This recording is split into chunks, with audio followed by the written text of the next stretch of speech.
Stephanie asked, Dr. Pearson, my husband snores. What can you do to help him?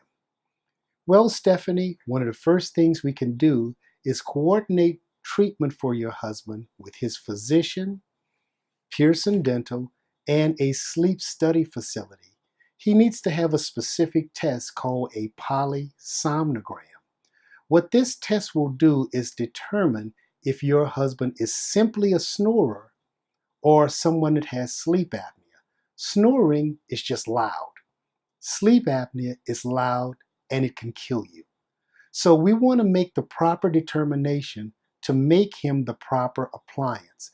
And we can make something that will fit comfortably in the mouth to definitely reduce the decibel level of his snoring and definitely help him with his sleep apnea if he has it. If you have any other questions, please don't forget to email me at askdrpearson@gmail.com.